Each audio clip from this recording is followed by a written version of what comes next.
Hi, I'm Elizabeth Duck, and welcome back to my channel. I am a petite model, considered a commercial model. I have done runways, showcases. I'm also an equestrian. I've had 80+ surgeries and relearned how to walk multiple times. So trust me, if I can make it in the modeling industry, you definitely can. Come back at 6, wake me in your child, and then won't lay today. Make me wonder who you might have been playing with. Makes me wonder who you think. If you were someone who always wanted to be a model, or when you watch TV you were like, oh my gosh, I wish I could do that, or I used to watch Victoria's Secret, yes, I watched Victoria's Secret fashion shows, but I meant Victoria's.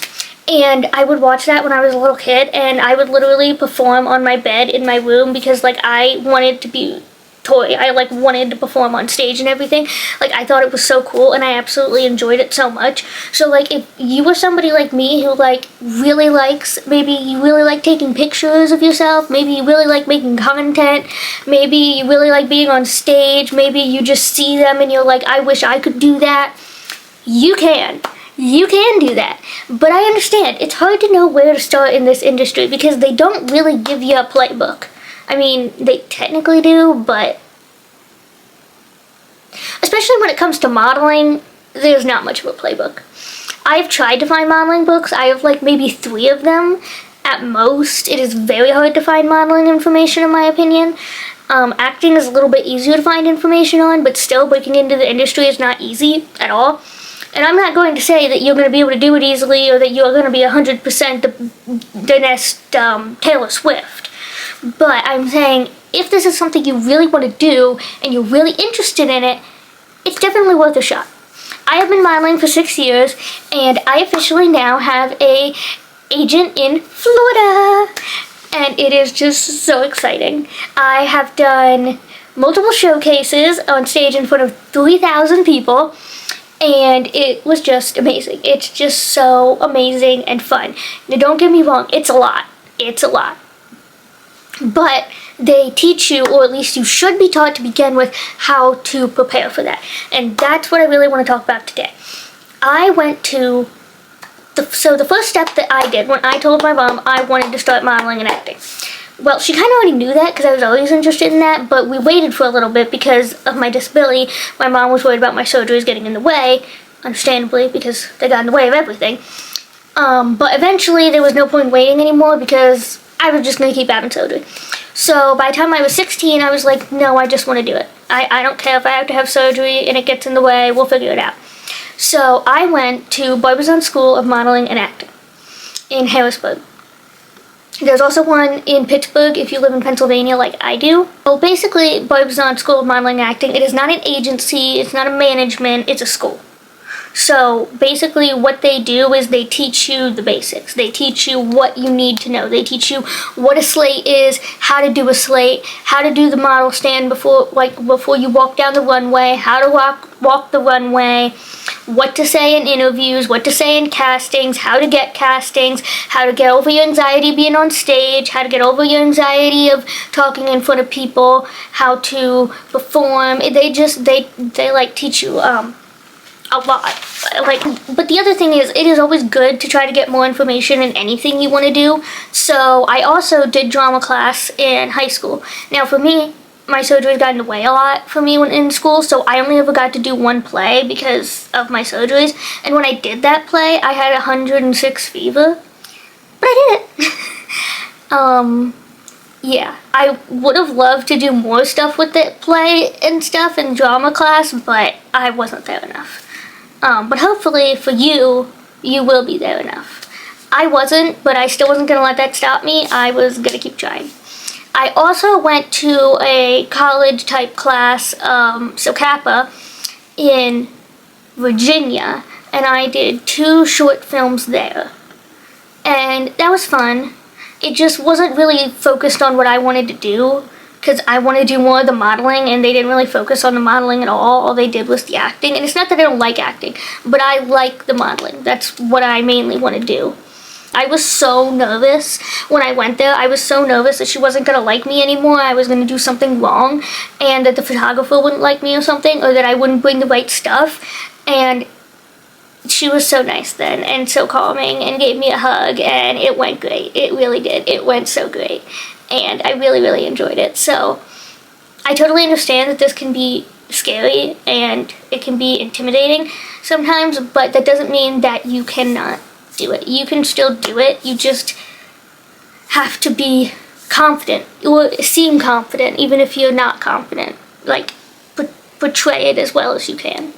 And they'll understand. They'll understand that, you're new in this industry, you've never done this. They'll get that it's intimidating. They're not going to just be like, well, what's your problem? So it is understandable if you're nervous. But basically what I'm saying is the first thing that you need to do is get education on the basics of what to do. And you need to know what path you want to go down. So there is different paths that you can do. You can do print modeling, you can do runway modeling, you can do commercial modeling, you can do beauty modeling, lifestyle, be an influencer, do petite modeling, sport modeling, there's athletic type modeling, there's a lot of different things. And you don't have to just pick just one. You can do different things and put them together, because that's kind of what I do. Now, some of it is going to depend on your size. The modeling world is getting much more accepting about a lot of things anymore, but it still has its own rules, unfortunately. And one of those rules are you have to be 5'7" to be technically a fashion runway model. Now, you can be a petite runway model, but you can't be a high fashion runway model. So, and being a petite runway model is much harder to do, because there's still not as much acceptance of that yet, so it's much harder to do. Well, it'll depend. So if you're not 5'7", you're technically not a high fashion model. You're technically a commercial model, which is what I am. Which means you do more of the, or typically do more of the lifestyle type stuff, more of the commercials, when they do ones with Victoria's Secret commercial or a perfume commercial or something like that. Which, it is good to know, commercials do pay more money actually, because you get paid every single time that commercial plays. And we all know people love to play commercials constantly. So you actually sometimes can earn more money from a commercial. Runway modeling, I've been told and read, doesn't get you paid that well unless you are a high fashion model or a big time celebrity. Again, you can do influencing and be an influencer / content creator, which if you are going to do this, you need to do that. Having a big social media following can really, really help you in the modeling and acting world, because basically content creators are becoming some of the new actors and models. Now, even if you do have a big platform, that wouldn't be how I try to get into acting and modeling. I try to do it the professional route of getting education and applying to places, but still, they almost always ask what your social media handle is and how many followers you have on each one. But another thing to know is if you're going to do that and you want to be an actor or model, you can't post bad stuff. Because think about it, you're not only representing yourself, but then you're representing that agency. They don't want you posting going out and partying. They don't want you posting drinking all the time. They don't want you posting yourself half naked unless it's for a photo shoot that you did that they approved of. Yes, it's different if you're on the beach. Yes, you can post if you're on the beach, but just, you probably know what I mean. So you can pick more than one, which is what I did. But just know that there are different categories. Now there is plus size modeling as well. And it is getting more inclusive for actually plus size people.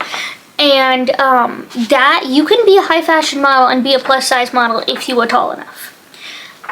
I don't know what that is considered for people who are bigger and smaller.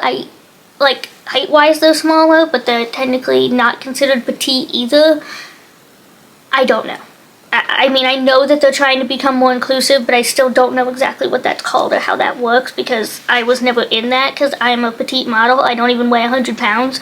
So, of course, I'm going to be considered a petite model. I'm like the size of a 12-year-old. So I don't really know how that works, but I know that it's out there because I've seen it out there. So it's definitely a thing. I just don't know the name of it or how that specifically works. Another really important thing is to just get training and practice as much as you possibly can. I mean, you can practice with your phone. You can try to make cool photo shoots with your phone. I mean, I do photo shoots all the time. I do photo shoots with my horses, and I can post that, which again gives you more following. You can do makeup videos. You can do videos about products of businesses you might want to work for someday. You can do all of those types of things and practice, because once you are on a set, once you are on the stage, once you are where you want to be, you're gonna know how to do it better. And another thing that I've really noticed that I think is very important to do is, at first, you know, if you're not somebody who's already a content creator, you're probably not that used to talking to a camera. Or you might feel like you're sitting and talking to yourself. And I guess you kind of are, but you also kind of not. So, like, what I would do is I would practice talking to a camera or talking to your phone. I definitely practice with a real camera though too, because the real camera setup is different than just your phone. So I try to practice with both if you have a real camera, or even if you don't have like a good one, you could get like a cheap one on Amazon for $50. I mean, I will tell you they're not the best quality out there because I've done it, but it's better than nothing. So you could do something like that too. And it helps you practice and get used to talking in front of a camera as well, just in general. Because I know when I first started, I wasn't that used to it. It took me a while to get used to it, and I think it helps that I make content because I'm constantly making content, so I'm constantly staying in front of a camera, so I don't get the whole camera freeze thing again.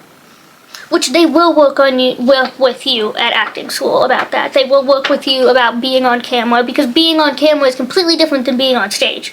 So they will work with you, because you're going more into the industry at this point, on how to be in front of a camera, how to talk with a microphone, what to say, how to stand, how to, you know, do those things. It's not like they're just gonna go, well, let's see how this goes. So that will happen. The biggest thing is you can look for acting and modeling schools in your area. That is what I did, and a lot of times you have to audition for them, which basically those auditions you don't need to freak out about. They're basically just deciding whether you're serious and whether you actually would make a good model or actor. But they do want to know if you have prior experience. Like if you go in and you've said, well, I've done 50 plays, they're going to think that's great. They're still going to teach you the industry basics so you know a slate once again and how to talk in front of a camera and all that, but they're gonna also know you're coming with experience and you already care and you're already doing it. So you can jump into it in school if that's your easiest way to do it, and then look for an acting and modeling school in the future. You can do that. Honestly, for modeling, there's not a lot of information. There just isn't. I don't know why, so I would go to an acting school and a modeling school for that, definitely for modeling, because there's not a lot of information out there, but I would do it for both if this is something you seriously want to do. There is YouTube videos on how to do it somewhat. There's some about commercial modeling, there's some about high fashion, there's some about the runway walks and all of that, but if you don't know, I mean, yes, you can go to somebody and that will make them know that you care about this and are serious about this, but you still don't have the education to back it up, technically. So and then you also don't have anybody guiding you or helping you get out there to other agents if you do it that way. Which, like, I am perfectly fine with sharing all of the information that I have, and I'm not gonna gatekeep anything, but honestly, I think the best thing you can do is go to a school to start and get an agent. I really hope you enjoyed this video, and please like, subscribe, and comment whether this is something you want to do. And come back for part 2.